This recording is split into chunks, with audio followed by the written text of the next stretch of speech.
शून्य कोटि की अभिक्रिया के समाकलित वेग समीकरण। अब आपको यहाँ समझना है कि समाकलित वेग समीकरण इसका क्या होगा। ठीक है, आप सेम वही प्रोसेस ए लेंगे और उत्पाद आपका क्या हो जाएगा। हमने ए लिया क्या, अभिकारक, उत्पाद हमारा हो गया बी। ठीक है, अब इसका दर समीकरण लिखो बच्चों। क्या दर समीकरण, सबको पता है ना दर समीकरण। इसके पिछले वीडियो में 2-3 बार आपको बता दिया गया है। ठीक है, क्लियर है ना, आप ध्यान दीजिएगा। कह रहा है दर समीकरण, इसका दर समीकरण क्या होगा, R = K active mass A0।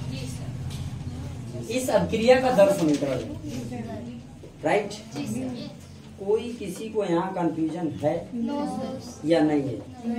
चले बढ़ा जाए। अच्छा, तो बच्चों आपको यहाँ मालूम है कि R बराबर क्या होता है, रेट, दर। वो क्या होता है आपको फिर एक बार बताते हैं, delta C by delta T। ये डेल्टा आप इस तरह भी लिख सकते हैं, कोई प्रॉब्लम नहीं।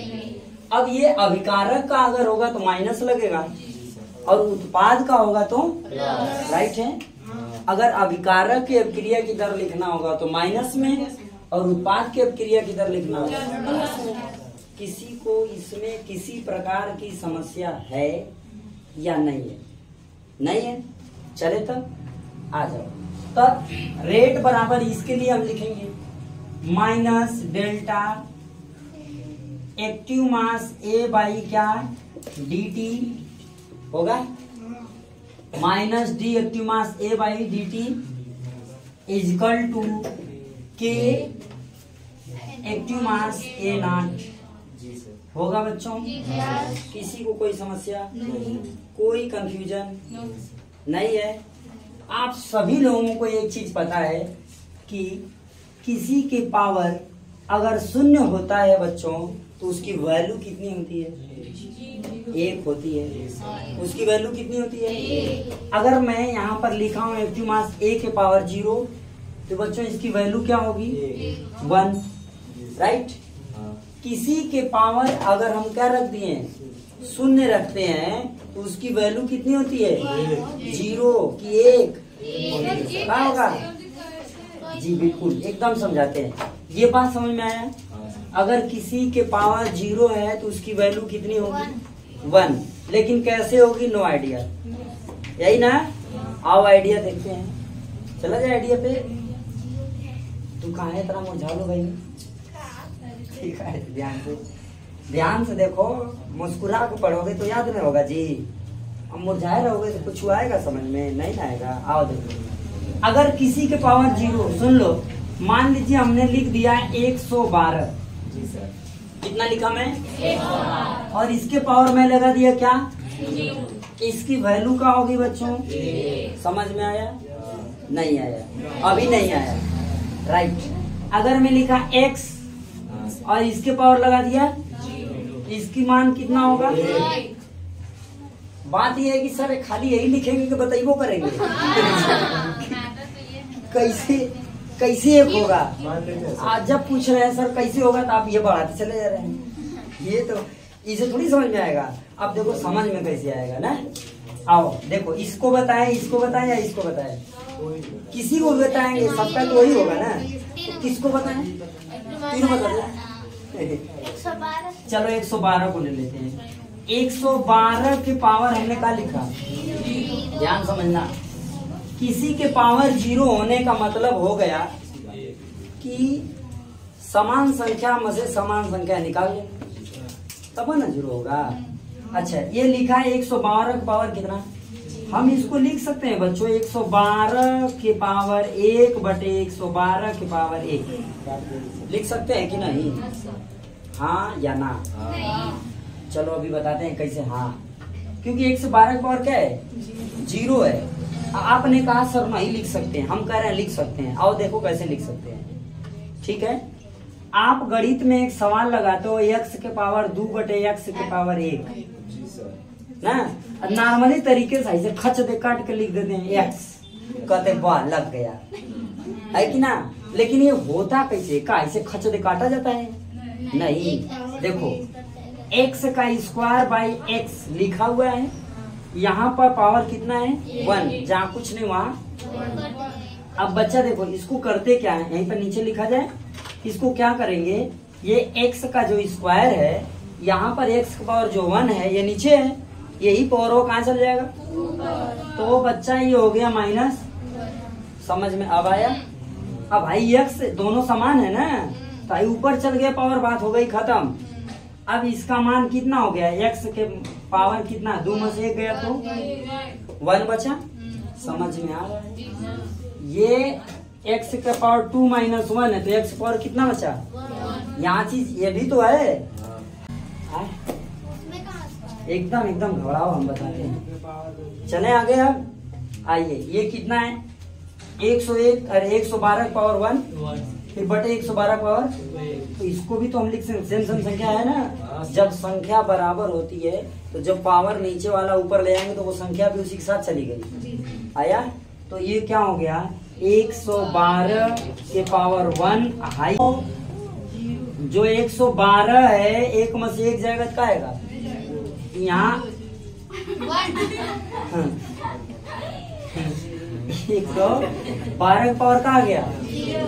अगर हम इसको काटेंगे तो बाबू का आएगा 1, इसको काटेंगे तो मान कितना आएगा, तो इसका मान कितना होगा, तो इसलिए किसी के पावर 0 होगा उसका मान 1। बस ये फंडवा अपने दिमागवा में रख लो, गलत नहीं करोगे।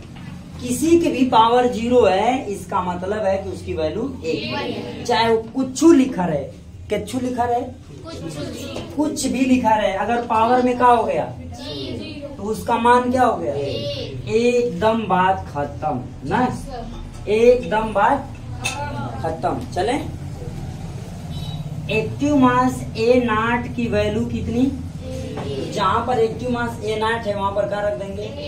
चले आगे, समझ आ रहा है बच्चा तुमको। चलिए, minus d active mass A by d t is equal to K into 1, यानी कि K इंटू 1 माने K। अब K हो गया क्या, स्थिरांक हो गया। क्या ये बात समझ में आई, कोई फ्यूजन आ जाओ। Minus d active mass A, अब ये बटे में dt है बच्चों, इस dt को उधर ले चल जाए, ये dt है यहाँ पर, देखो सावधानी समझे, यहाँ dt है, इस dt को क्या करें ले चले जाए, इसका इसमें गुणा हो जाएगा, तो d active mass A is equal to K d. Yes या नो, कोई दिक्कत नहीं ना। लिखेंगे दोनों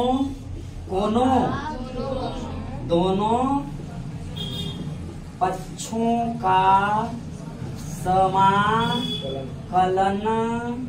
करने पर। ठीक है बच्चों, क्या कह रहा है, दोनों पक्षों का समाकलन करने, एनी डाउट, क्या हो जाएगा के डी टी। ठीक है, समझ में आ रहा है बच्चों इतना। अब देखो इसका समाकलन करोगे, एक्टिव मास A हो जाएगा बच्चों, ठीक है। फिर इसका समाकलन यहाँ पर समाकलन के डी टी इक्वल टू होता है के टी प्लस आई। ये इतने, ये फार्मूला है, समझे, ये आपका क्या है, एक सूत्र है। इस फार्मूले को यहाँ पर क्या करना, हमको रख लेना। तो एक क्या होगा, समाकलन के डी टी बराबर के टी प्लस आई। तो यहाँ पर क्या हो जाएगा, इसके लिए क्या रख लेंगे, के टी प्लस आई। इतनी बात समझ में आया आप लोगों को। अगर बच्चों हम लिख लें t बराबर क्या, t बराबर 0। जब t बराबर 0 हो जाएगा तो minus active mass A equal to क्या, k इंटू 0 प्लस आई। इतनी बात समझ आ रहा है, कोई कंफ्यूजन, यहाँ तक नोट करो, आप नोट करिए, यहाँ तक पहुँचिए, इसके बाद फिर आगे बढ़ रहे हैं ना। नोट करो बच्चों। देखिए बच्चों, इधर ध्यान दीजिएगा, t बराबर 0 लेने पर क्या हो रहा है, minus active mass A equal to K into 0 plus बात को समझिएगा, जब आप t बराबर 0 लेंगे बाबू तो अभिकारक भी प्रारंभिक ही होगा। तो ए की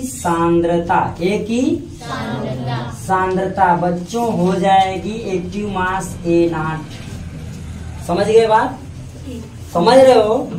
तो जहां समझिए 0 बराबर t समय, ठीक है, यानी t बराबर 0 समय लेने पर क्या हो रहा है, active mass minus active mass A equal to K into 0 plus.